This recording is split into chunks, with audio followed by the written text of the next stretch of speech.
और यहाँ से बड़ा प्रश्न आने की पूरी संभावनाएं हैं और छोटा प्रश्न जो बनेंगे या नेट ऑब्जेक्टिव टाइप या जो कॉलेज लेक्चर की दृष्टि से बनेंगे वहाँ भी मैं फोकस करूँगा।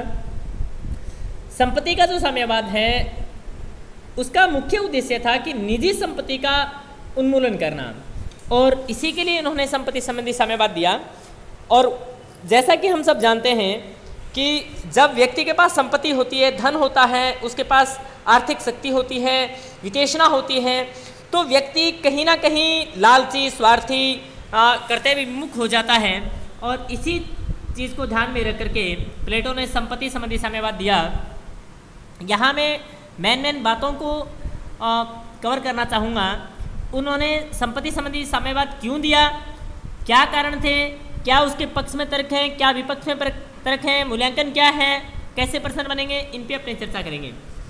संपत्ति संबंधी साम्यवाद का मुख्य कारण था कि जो प्राइवेट प्रॉपर्टी है, निजी संपत्ति है, उसको वो जड़ से समाप्त करना चाहते थे।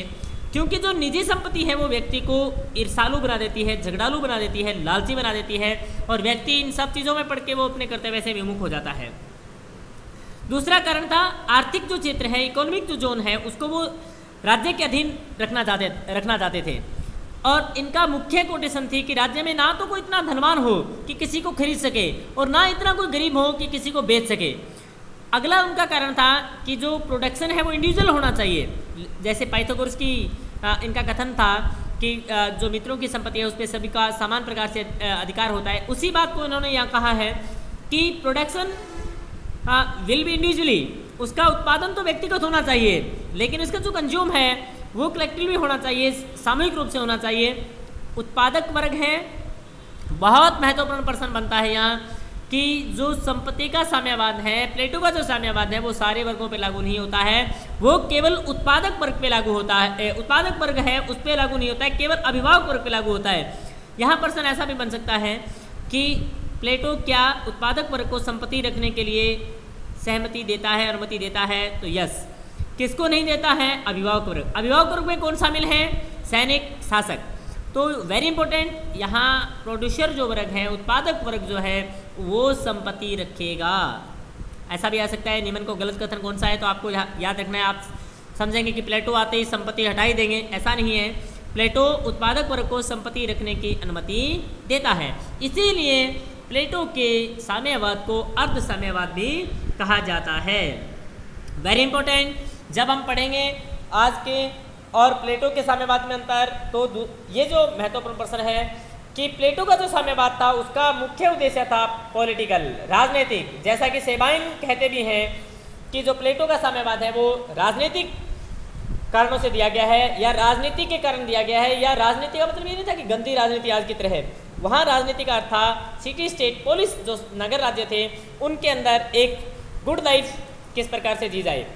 अगर यहाँ हम बात करें तो ये जो प्लेटो का जो साम्यवाद है वो त्याग का मार्ग है, भोग का रास्ता नहीं है। यहाँ भौतिकवादी संस्कृति को बढ़ावा नहीं दिया गया है। यहाँ फोस्टर का कथन बहुत महत्वपूर्ण है। प्लेटो संरक्षक वर्ग को सामूहिक रूप से संपत्ति का स्वामित्व ग्रहण करना नहीं चाहते बल्कि उसका त्याग करना चाहते हैं। वो चाहते हैं कि इनका जो दार्शनिक वर्ग है, इनका जो अभिभावक वर्ग है, इनका जो संरक्षक वर्ग है, इनके जो सैनिक हैं, इनके दार्शनिक राजा हैं, वो ओनरशिप ना करें, वो किसी चीज़ को ग्रहण ना करें, एक्वाइशन ना करें, वो स्वामी ना समझे अपने आप को। उनको तो सबसे बड़ा सेक्रीफाई करना है, उन्हें अपना त्याग करना है सब कुछ। अपने परिवार नहीं होगा, उनकी कोई संपत्ति नहीं होगी। अगर हम इसके पक्ष में बात करें तो इसके वो मनोवैज्ञानिक कारण भी बताते हैं। हम सब जानते हैं साइकोलॉजिकल रूप से कि अगर व्यक्ति है वो अपने कर्तव्य का पालन अच्छे ढंग से कब करता है? जब उसके स्वार्थ ना हो। अगर संपत्ति होगी तो वो लालची होगा, स्वार्थ पैदा होगा। इसलिए वो संपत्ति के साम्यवाद का मनोवैज्ञानिक आधार बताते हैं कि कर्तव्य पालन के लिए जो अभिभावक वर्ग है, शासक और सैनिक वर्ग है, वो अगर अपने आर्थिक वृत्तियों का त्याग करेगा तो उसके विवेक और शौर्य के अंदर इंद्रियां, उनकी तृष्णा, उनकी भूख, उनके स्वार्थ, उनके क्षुद्र हित वो घर नहीं करेंगे और वो अपना कर्तव्य पालन अच्छे ढंग से कर पाएगा। फिलोसफिकल रूप से अगर देखें दार्शनिक आधार पर तो कार्य विशिष्टीकरण या कार्य विभाजन तो इन्होंने दिया है।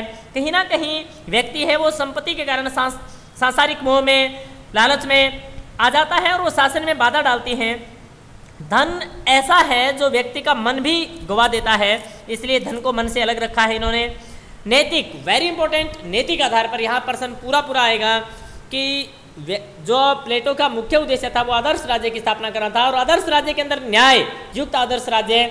न्याय तभी होगा जब व्यक्ति अपने निस्वार्थ भाव से कर्तव्य पालन करेगा, किसी के दूसरे के कार्यों में हस्तक्षेप नहीं करेगा, और ऐसा हम तभी कर सकते हैं जब व्यक्ति निस्वार्थ रूप से अपने कर्तव्यों की पालना करता है, और वो तभी कर पाएगा जब उत्तृष्णा और वितृष्णा से दूर रहेगा।